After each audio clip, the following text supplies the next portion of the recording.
Hey everyone, welcome back to the channel. Today, we're tackling a hot topic: how to get Amazon Flex blocks in 2025. If you're looking to boost your side hustle by delivering for Amazon, grabbing those delivery blocks can be a game changer.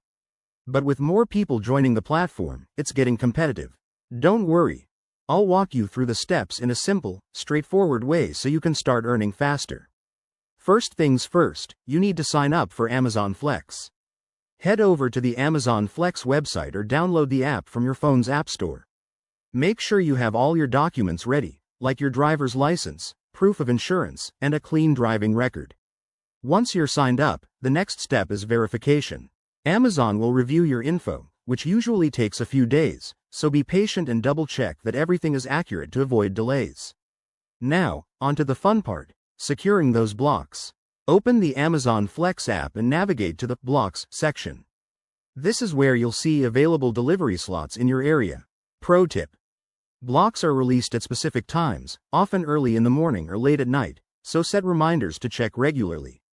In 2025, Amazon might have even more options, like flexible scheduling based on demand, so keep an eye out for updates in the app.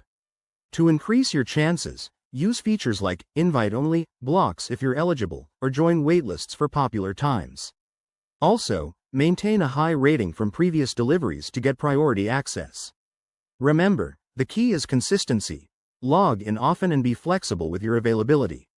One more thing: always prioritize safety. Follow traffic rules and Amazon's guidelines to keep your account in good standing.